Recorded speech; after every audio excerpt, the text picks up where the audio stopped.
Housekeeper teaches 9 languages to autistic boy. Millionaire mom shocked by his first words. What would you do if the person you trusted the least turned out to be the one who understood your child best? Amanda Duval had built her life on logic, power, and precision. As a French venture capitalist living in Tokyo, she was used to making things happen with a single phone call, a signature, or a scowl. But nothing she had done, no negotiation, no investment, no legal leverage, had ever made her son speak. For 8 years, Kenji Duval had lived in silence. Diagnosed with severe autism at the age of 3, he'd retreated behind invisible walls no therapy could reach. Until one morning, Amanda caught something that would unravel everything she believed her cleaning lady, Mira, speaking in Portuguese to her son. And Kenji was answering. You're watching cracks of light, where the quietest moments hold the loudest truths. If this story moves you, if you believe that dignity often wears the plainest clothes, make sure to subscribe, like, and share because stories like these are meant to be heard. Amanda had just returned from a shareholder meeting in Shibuya when she walked into the main hallway and froze. Her heels clicked once against the tile, then stopped. Across the corridor, Mira, her quiet, punctual housekeeper, was sitting on the floor beside Kenji, holding an old picture book in Italian. What Amanda heard next didn't make sense. Mira was murmuring softly in a language Amanda couldn't place. And her son, her silent son, was smiling and whispering back. Amanda's voice sliced through the air. Can you explain why you're talking to my son? Mira stood slowly, unshaken, wiping her palms on her apron. I was just cleaning. He came to me. And that book? Amanda snapped, nodding at the one in Kenji's lap. It's from the study, Mira replied, her voice even. I was sorting the shelves. Amanda crossed the floor in long strides, snatching the book. This is Italian. Are you trying to confuse him more than he already is? Kenji looked up at Mira, eyes clear, and whispered, Grazie. Amanda blinked. He said, did he say thank you? Mira didn't gloat. She simply nodded. Kenji understands more than you think. Amanda's mouth tightened. He doesn't understand anything. He's autistic. He's never spoken more than 2 words in a row. He doesn't learn like normal children. Mira met her eyes. Maybe he's never been spoken to in a way he understands. That was the beginning.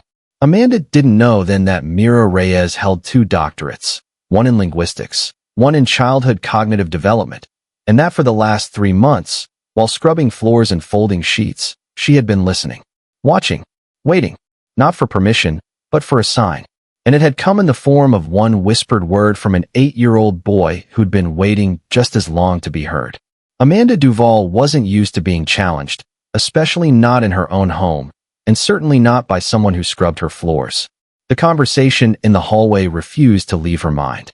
For the rest of the evening, she kept hearing Kenji's soft voice echoing in her memory, that clear, unmistakable grazie that had no place in the narrative she'd clung to for years. She stayed up late in her study, reviewing medical reports, therapy notes, behavioral charts, anything to reassure herself that what she saw was a fluke, an accident, a trick of the mind. But nothing she read could explain it away. The next morning, she summoned Mira. The order was delivered coldly through Sandra, the head housekeeper, who delivered the message with the kind of pleasure that came from hierarchy. Mira walked into Amanda's office with her usual composed expression, wearing the same blue apron she had on the day before. Amanda didn't offer her a seat. She simply folded her arms, leaned back in her chair, and asked, "Who are you really?" Mira paused for a breath, then said calmly, "I'm your cleaning lady, Ms. Duval." "Don't insult me," Amanda snapped. "My son hasn't spoken in years. You talk to him for 5 minutes, and he replies in Italian. That doesn't happen by accident." Mira stood silent, her hands clasped gently in front of her. Amanda stared at her, expecting a confession, an excuse, or even an apology. What she got was a question. Would it matter if I told you who I was? Or would it only matter that I didn't tell you sooner? Amanda stood, circling her desk like a lawyer at trial. It would matter because I hired you to clean, not to interact with my child. It would matter because you took liberties without my permission. It would matter because I don't know what you want. Mira took a breath, steady and deep. I don't want anything. I saw a child who was trying to connect, and I responded. That's all. Then explain the languages. The Italian, the French. Explain how you know how to draw that kind of response from him. Mira hesitated. It would have been easy to lie, to pretend she'd picked up phrases here and there. But something about Kenji's voice, something about that moment in the hallway, had shifted something in her. She couldn't lie anymore. My name is Mira Reyes. I have a doctorate in applied linguistics from the University of Manila. I spent 12 years teaching there, and 5 more running a research project on multilingual development in neurodivergent children. I've published papers, conducted trials, and been invited to conferences in 6 countries. I lost my position 2 years ago, after I refused to alter a study to suit the interests of a pharmaceutical company funding the research. They accused me of falsifying data. I had no money for a legal defense, and no one stood by me. Within 3 months, I lost everything. My career, my apartment, and most importantly, my credibility. Amanda blinked, her mind racing to catch up with what she was hearing. So you became a maid? Mira smiled just faintly. My younger sister was diagnosed with leukemia 6 months after I was fired. I needed money fast.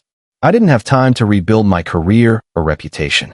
Cleaning houses paid more than tutoring, and no one asked questions. I've been doing this for 18 months. I keep my head down. I send the money home. That's the whole story. Amanda sat down, shaken. She looked at the woman in front of her, now suddenly seeing something beyond the uniform and the cleaning gloves. But she wasn't ready to let go of control. You understand how this looks? You hid your identity. You went behind my back. You used my son for your own redemption story. Mira didn't flinch. I didn't use your son. I listened to him. That's more than I can say for the specialists who treated him like a broken machine. Amanda leaned forward. 3 of the best pediatric neurologists in Japan have diagnosed Kenji. He is severely autistic. He doesn't retain language. He doesn't initiate contact. He's never going to be normal. Mira met her eyes with quiet force. Normal is a moving target. What Kenji needs is a method that speaks to his brain, not one that fits someone else's comfort zone. He responds to multilingual input. He processes language through rhythm and repetition. That's not magic. It's science. Amanda fell silent. Part of her wanted to call security, fire Mira on the spot, delete the entire experience from memory. But another part, a part she hadn't let speak in years, was terrified that this woman might be right. That her son had been waiting all this time for something as simple as the right voice. You'll continue your work, she said finally, her voice cool. But only under strict supervision. You report to me. You don't change his routines without approval. And if I find out you're lying about anything else, you're gone. Mira nodded. Understood. As she turned to leave, Amanda called out, one more thing. Don't get comfortable. This isn't your second chance. It's a test. Mira paused in the doorway. I'm not here for redemption, Ms. Duval. I'm here for Kenji. Amanda didn't reply. But that night, for the first time in years, she stood by the door to her son's room and watched as he repeated the word bonjour 3 times before falling asleep. In the weeks that followed, Mira kept her word. She said little, worked quietly, and avoided unnecessary interaction. But every time she was near Kenji, she hummed a phrase or whispered a word. Sometimes in Mandarin, sometimes in Tagalog, sometimes in German. And slowly, quietly, Kenji responded. Not with full sentences. Not yet. But with rhythm. With eye contact. With an unmistakable spark. Mira recorded everything. Not with a phone or a camera, but in notebooks, the way she used to do in her lab. She mapped out patterns. Tracked responses. Rebuilt, in the margins of her life, the kind of research she had once led with funding and assistance. Amanda watched from a distance. Still skeptical. Still guarded. But each time Kenji smiled, something in her cracked. And when she saw him mouth the phrase, Ich bin Kenji, while tracing letters with his finger, she realized that something irreversible had begun. It wasn't about forgiveness. It wasn't even about belief. It was about a woman in an apron who saw what others didn't, and a child who finally had someone willing to speak his language. Amanda's decision was final. Mira was to stay away from Kenji.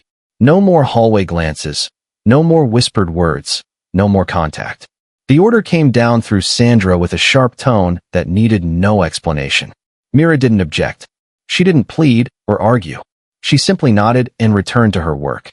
But inside, something settled with quiet certainty. This wasn't punishment. It was fear dressed as control. Mira didn't fight the distance. She adjusted. She made her presence quieter, more invisible than ever. She stuck to the service areas, kept her head low, her movements calculated and silent. But she didn't stop speaking, not entirely. Every time she passed near Kenji, she dropped a single word. Sometimes in German, sometimes in Swahili, sometimes in her native Tagalog. Always soft, never directed, never explained. Just words released into the air like seeds. Kenji never looked at her when she did it. But she noticed the way his body tensed, the way his fingers paused, the way his lips moved long after she had gone. Amanda thought the silence meant everything was back to normal. The boy had retreated. The house had quieted. She told herself the strange episode was over. Mira was contained. Kenji was calm. But she missed the signs. The subtle shift in his routines. The hums he whispered before sleep. The way he rearranged his books, placing foreign language covers on top. None of it fit her idea of regression. But Amanda wasn't watching closely. Someone else was. Dr. Ishikawa had known Kenji since he was 3. He'd seen him through tests, therapies, adjustments, and withdrawals. He'd also seen the light behind the boy's eyes and the sadness Amanda tried to explain away as disorder. When she called to request an increase in medication, citing agitation and imaginary speech, the doctor grew concerned. Instead of writing a prescription, he made a quiet decision to visit the house. He arrived unannounced. Amanda welcomed him with practiced politeness. Mira passed him in the hallway, but said nothing. She didn't need to. The look they exchanged was brief, but full of history. That afternoon, Dr. Ishikawa asked for time alone with Kenji. Amanda agreed without hesitation. Kenji was sitting on the floor with a coloring book. The doctor asked him basic questions. Kenji didn't respond with words, but he reacted. He nodded when prompted. He pointed. Then, without warning, he whispered, "Vogel." The doctor froze. "Did you say bird?" Kenji didn't reply, but he traced the page slowly, touching a drawing of a sparrow. It wasn't random. It was connection. Later, in Amanda's study, Dr. Ishikawa was calm but firm. "He's showing signs of language reemergence. I'd like to lower his medication, not raise it." Amanda blinked. "But he's restless. He's staying up, mumbling." "Yes," the doctor said. "Because he's trying to speak." She looked away. "Is this about Mira?" "I can't say what's causing it, but I can say something is changing. I believe it's worth observing." That evening, under the pretext of delivering supplements, Dr. Ishikawa returned. He found Mira folding linens in the laundry room. They didn't waste time. "You're still speaking to him, aren't you?" he asked. Mira nodded. "Only in passing. No rules were broken." He didn't scold her. He handed her a small notebook. "Document everything. Words, reactions, timing. We'll keep it private." Mira held the notebook without saying a word. She didn't ask why he was helping. She didn't need to. In the weeks that followed, Myra's silent method continued. A word slipped into the air while cleaning the stairs. A name of an animal whispered while passing the living room. A short phrase murmured under her breath while watering the plants. Kenji responded. At first, only with small movements. Then with soft repetition. Finally, with clear words. He started speaking when no one was watching. Alone in his room, he would whisper "Gato" or "Hund." He lined up toys and named them quietly.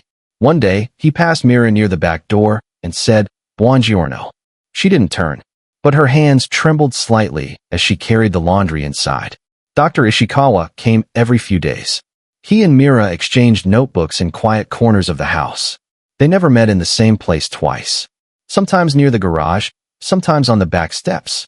He brought printouts. She brought observations. Together, they tracked something that no test had ever shown. Not recovery. Not miracle. Progress.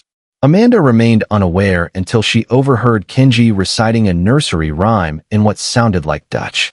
She stepped into his room, expecting to find a phone or device. There was none. Just Kenji and a book he couldn't possibly have read before.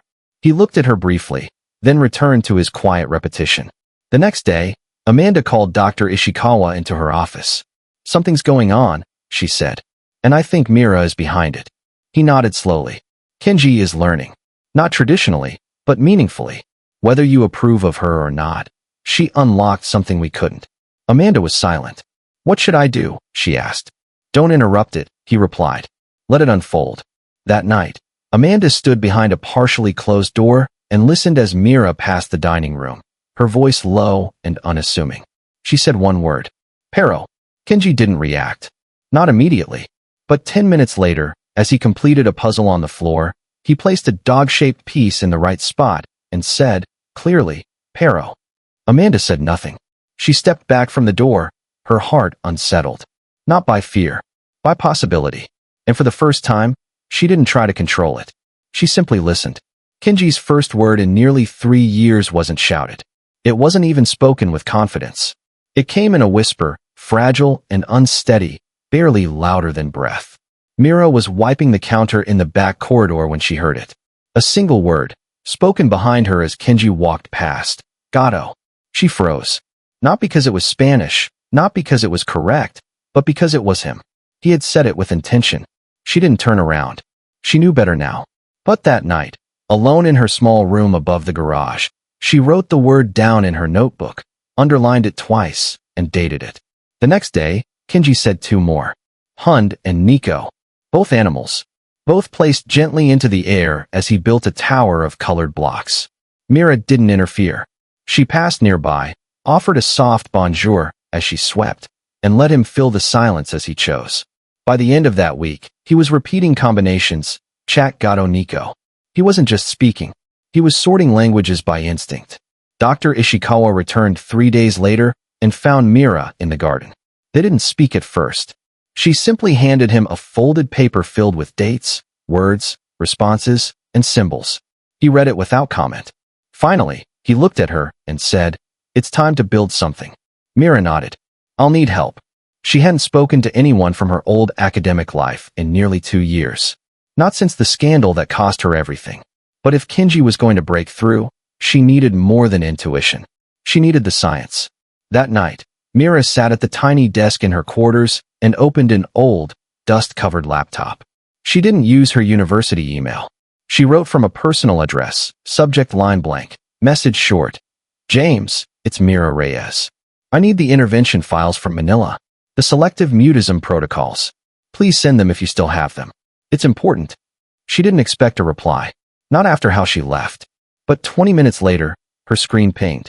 Welcome back. Files attached. Harvard asked about your data last month. Thought you should know. Myra's hands shook slightly as she downloaded the zipped folder. Inside were templates, charts, coded language ladders, and patient timelines. Everything she had created in the years before her world fell apart. She stayed up until 3 in the morning organizing it all into a version she could apply discreetly, one tailored for Kenji's unique blend of silence, brilliance, and resistance. The first rule she followed: never speak more than 3 words to him at once. The second, always pair a spoken word with a visible cue. The third, don't ask him questions. Let him offer. Let him control the exchange. Mira tested the method slowly. While refilling the water jug, she would set a picture card near his toy shelf. An image of a bird.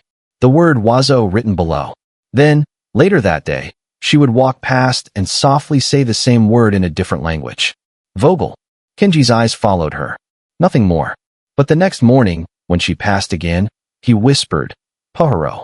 Amanda remained distant but not blind. She noticed the changes. Kenji's sleep improved. He started asking for different books. Not verbally, but by pulling them from shelves and bringing them to her. Picture dictionaries. Storybooks with labels in multiple languages.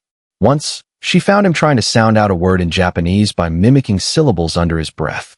When she asked where he got the book, he only pointed to the hallway, where Mira had passed moments earlier. Amanda didn't say anything that day, but she didn't scold Mira, and she didn't move the books. That was the first shift. Dr. Ishikawa became a quiet partner. He monitored Kenji's cognitive markers and helped Mira align her informal sessions with therapeutic safety. He brought equipment, simple things like a handheld audio recorder, flashcards, colored markers. Mira used them sparingly. Her sessions weren't sessions at all. They were moments sewn into ordinary days. A labeled item on the breakfast tray. A word murmured while folding towels. A rhyme hummed while walking past the playroom. After 3 weeks, Kenji was up to 16 words, all in different languages. Some repeated, some adapted. Mira logged them all. But what mattered more was how he said them. Each one came with purpose. He wasn't mimicking. He was claiming them. By the 4th week, Kenji did something he'd never done before. He initiated contact. Mira was wiping the edge of the dining table when she felt a small hand tap her arm. She turned. Kenji was holding a flashcard she hadn't used yet. It had the word elefante. He looked at her and whispered, "Elephant," then paused. So, she didn't speak. She just knelt beside him, nodded once, and mouthed a third word. "Elephant." He repeated it back in perfect rhythm. That night, Mira emailed James again. He's creating his own internal system, mapping words across languages. "I think it's more than recovery. I think it's synthesis." James replied within the hour. "You might be sitting on the most significant multilingual case study in 2 decades. Are you publishing?" Mira stared at the screen. She didn't reply. Publishing was never the goal.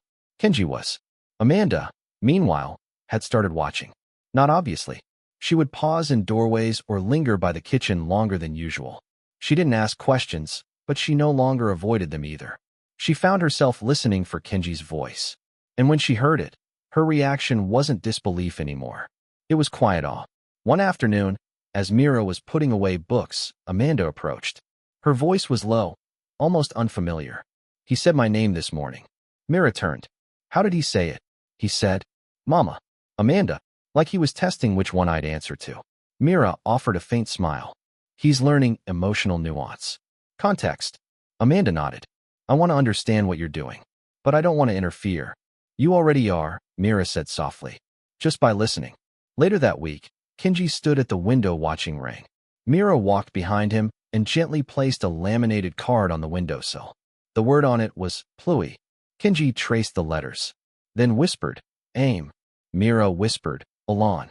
He said it back, then turned around and said quietly, "Rain." That was the first full sentence. One word, one translation, one concept, expressed 4 times. Dr. Ishikawa recorded it. He sent it to a colleague at Kyoto University. The response came back in minutes. "Are you seeing what I'm seeing?" Ishikawa replied, "Yes. We're not just observing language acquisition. We're watching cognition reconstruct itself." In the 5th week, Mira adjusted her method again. She created a language wall inside the small storage room, a space Amanda never used. She printed images, taped flashcards, drew connections with string and marker. Each cluster centered around a concept: family, weather, animals, emotions. When Kenji discovered it, he didn't say a word. He walked in, studied the wall, and began whispering words as he touched each card. Then he rearranged them. Mira watched from the hallway. She didn't interfere, but she wrote everything down. Amanda discovered the room days later. She didn't take it down. She stood in silence, tracing the threads between French and Tagalog, between Mandarin and German. She saw her son's handwriting next to Myra's. Side by side. For the first time, she saw not a method, but a map. That night, over dinner, Kenji asked for something. Not with gestures, not with silence. He looked up and said, "Can I have more rice, please?" Amanda dropped her fork. He waited, then added, "Arroz, Gohan, Riz." Mira stayed perfectly still. Amanda leaned forward and, with a breaking voice, said, "Of course, baby. As much as you want." 6 weeks after the first word, Kenji could name 48 objects across 7 languages. He still didn't speak often, but when he did, he chose his words carefully. And when Amanda asked if he liked learning, he nodded and whispered, "I like when words don't trap me. I like when they open." That night, Mira cried, not from relief, but from recognition. She had spent her life trying to prove that neurodivergent children weren't broken. Now one was proving it for her, and he was doing it in whispers. Sandra had always watched Mira too closely, not because she was assigned to, but because there was something about the way Mira moved through the house, quiet, composed, always a step ahead, that unsettled her. Sandra had worked in the Duval household for nearly 5 years, and never once had she seen a new hire gain Amanda's tolerance the way Mira had. She didn't know the details, but she felt the shift. Amanda wasn't barking orders. Kenji wasn't silent. And Mira was always nearby. That morning, Sandra stood outside the laundry room and heard something she hadn't expected. Mira was on the phone. The voice was low, but clear enough. She mentioned research, protocols, multilingual sequencing. Then she said the words Harvard and conference. Sandra didn't wait. She walked straight upstairs and knocked on Amanda's office door. Amanda barely looked up. "What is it?" Sandra stepped in and closed the door behind her. "It's about Mira. I think she's not who she says she is." Amanda raised her eyes. "She's a maid. That's who she is." No, ma'am. I heard her talking. She mentioned scientific research. Academic terms. She said something about publishing case studies in a university. She's lying to you. Amanda's face didn't change, but something cold flickered behind her eyes. Leave it with me. 10 minutes later, Amanda was at her desk, typing quickly. It didn't take long. The name Mira Reyes linked to something very different than a domestic resume. Within seconds, Amanda found the archived university page. There she was, Dr. Mira L. Reyes, Ph.D. in Applied Linguistics, University of Manila. Dozens of academic publications. A scandal 2 years ago. Dismissal. Allegations. No convictions. Nothing proven. But the fall was public and complete. Amanda sat back in her chair. She had trusted this woman in her home, with her son, without knowing any of this. Her pride flared. She called for Mira. Mira entered calmly, as always. Amanda didn't waste time. She turned the laptop around. Explain this. Mira looked at the screen, saw her own face and credentials. She didn't flinch. I never lied, she said. You never asked. Amanda's voice hardened. You let me believe you were a maid with no education, no background, nothing but rags and silence. That's what you chose to believe, Mira replied. Because it made you comfortable. Amanda stood up. You manipulated this situation. You inserted yourself into my son's life under false pretenses. Mira shook her head. I spoke to a boy who hadn't been heard in 3 years. That's not manipulation. That's instinct. Amanda's voice dropped to a colder tone. This house runs on trust. You destroyed that the moment you hid who you were. Mira stepped forward. No, this house runs on power. And I stayed quiet because I knew the moment you saw me as anything more than a servant, you'd feel threatened. And here we are. Amanda's face twitched, but she said nothing. Mira continued. You never asked me what I was capable of. You only ever defined me by where you thought I belonged. Amanda tried to steady her voice. You had no right to work with Kenji. You had no permission. Mira didn't back down. You're right. I didn't ask. Because if I had, you would have said no. And your son would still be locked inside his own head. Before Amanda could respond, the door opened. Kenji walked in, holding 3 flashcards, each with a word in a different language. He looked at Mira, then Amanda. I want her to teach me, he said, first in English. Then he repeated it in French. Je virtuel am insane. Then again in Japanese. Boku wa sensei and I naratai. Amanda stood frozen. Kenji stepped closer. She didn't lie. You never asked. But I did. And she answered. She always does. Amanda blinked, her throat tight. Kenji hadn't spoken like this. Not ever. Not even close. He looked at her, his eyes steady. Mama, I talk now. Because Mira listened when no one else would. Mira didn't move. Her hands stayed at her sides. But the air in the room changed. Amanda sat down slowly, her expression unreadable. I was scared, Amanda said. I thought I was losing him. And when I saw him change, I didn't understand. I thought you were taking him away from me. Myra's voice softened. No, I was helping him come back. Kenji walked over to the desk and placed the 3 cards down. Please let her stay. Amanda looked at her son, then at Mira, then back at her son again. For the first time in years, she didn't feel like the only adult in the room. She nodded. And in that quiet office, where truth had once been silenced by fear, a child's voice restored what power had tried to control. Not with shouting, not with anger, but with 3 languages, spoken in trust. Amanda didn't sleep much that night. After Kenji left her office, she stayed seated for a long time, staring at the flashcards he had placed on the desk. 1 in French, 1 in English, 1 in Japanese. There was no doubt left. Her son wasn't broken. He had been waiting for the right voice, and it hadn't been hers. That truth hurt more than she expected, but it also cracked something open. By morning, she had made her decision. Mira Reyes would not be dismissed. She would be offered a new role, not as a maid, but as Kenji's full-time educator. When Amanda told her this in the sunroom, Mira didn't react right away. She simply turned to Kenji and asked, Only if you want me to. Kenji didn't hesitate. Yes, please. From that moment, the house changed. Mira was given her own dedicated space in the West Wing, designed to be both classroom and lab. Dr. Ishikawa remained closely involved, overseeing Kenji's development while Mira structured personalized lessons. Amanda brought in consultants not to override Mira, but to support her. She had finally learned to trust what worked instead of what looked official. Kenji's progress was rapid. In a few short months, he was speaking full sentences in multiple languages, switching fluently between them with growing confidence. He didn't just mimic. He processed. He adapted. Mira never pushed him. She followed his pace and built around it. She gave structure to the chaos he had always carried alone. One afternoon, Amanda watched a session quietly from the back of the room. Mira had introduced a concept about code switching. Kenji was translating an animation into Spanish, then into English, then into Mandarin, seamlessly. Amanda whispered, "How is this possible?" Mira answered, "Because no one told him it wasn't." That night, Amanda uploaded a short clip to a YouTube channel she created called Learning with Kenji. No expectations. No edits. Just Mira and Kenji, working naturally. By the next morning, the video had over 30,000 views. Within a week, it passed 500,000. Parents began writing in from around the world.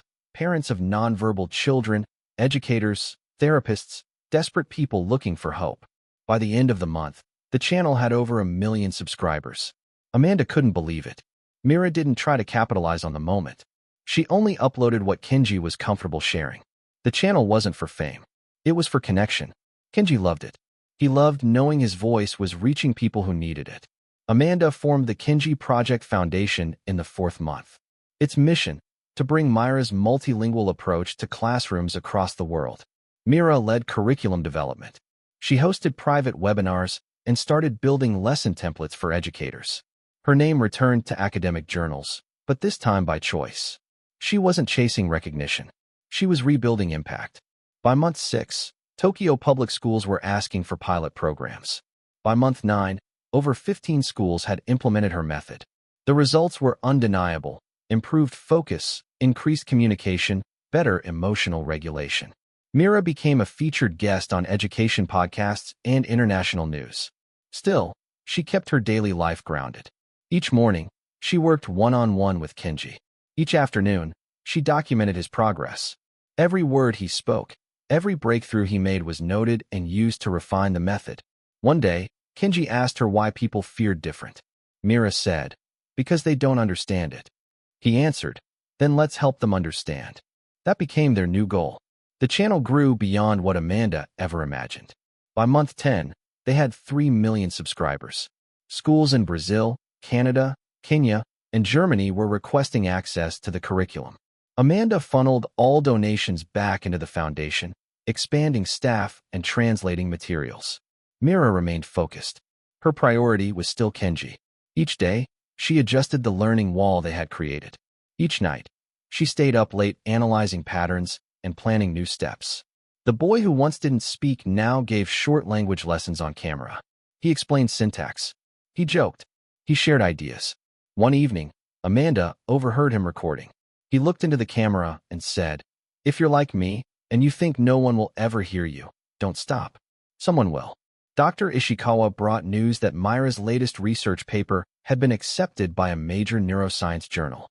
The university that once distanced itself from her now requested her as a guest lecturer. She declined. "My student still needs me," she said. Amanda didn't argue. She respected that. But she hosted a small celebration. In the garden that evening, under soft light, Kenji stood in front of their small circle of friends and said, "I am not a miracle. I just needed time. And someone to wait with me." Amanda stood beside him and said, "I failed for a long time. But now I'm proud. Of my son. And of the woman who helped him come home." Mira smiled, not for the cameras, not for validation, but because this time, she had done it her way. They weren't a conventional family. A single mother. A fallen academic. A boy who once lived in silence. But they had become one. Not through shared blood. Through shared belief. Through hard choices. Through listening. And now, through a voice that had finally found its place in the world. 2 years later, the boy who once spoke only in whispers stood tall behind a microphone in front of thousands. Kenji adjusted the lapel mic clipped to his jacket while Mira stood beside him, calm as ever, with her notes folded and untouched. This was his moment. The International Conference on Special Education had invited them both, but no one in the room doubted who the true keynote speaker was. Amanda sat in the front row next to Dr. Ishikawa, her hands folded tightly in her lap, watching her son with eyes that had seen him silent for too long. Kenji looked out at the crowd. then glanced at Mira. She gave him a single nod. He began. My name is Kenji Duval. 2 years ago, I was told I might never speak. Not by bad people, just by people who didn't know how to listen. I didn't need louder voices. I needed someone who believed I had something to say. Mira believed that from the first day. She didn't try to fix me. She made space for me to figure out how to speak my own way. He paused, scanning the faces in front of him. I speak 9 languages now. But the most important thing I ever learned wasn't a word. It was that one person's belief can change everything. The room was silent for a breath that felt like forever. Then came the standing ovation. Not out of sympathy, not because Kenji had overcome something, but because they understood. They had just witnessed a child whose voice had not only changed his life, but had shifted the conversation around neurodivergence for good. After the event, educators from over 30 countries requested training in Mira's methods. Amanda's foundation doubled in scope, expanding to underserved districts globally. Mira declined multiple university offers again. She still taught Kenji every day, not because he needed her, but because she knew he still had more to say, and she would never be done listening. Later that night, after all the lights dimmed, Kenji uploaded a video to their channel. No edits, no production, just him in a quiet room, speaking directly to the camera. To any kid out there who thinks they don't matter, you do. You don't need to be fixed. You need someone to wait and believe and stay. That's what Mira did for me. That's what my mom does every day. And now I try to do it too. One word at a time. If this story moved you, if you believe every voice deserves to be heard, subscribe to our channel Cracks of Light, leave a comment, and share this with someone who needs to hear it. Because you never know, your belief might be the one that changes someone's world.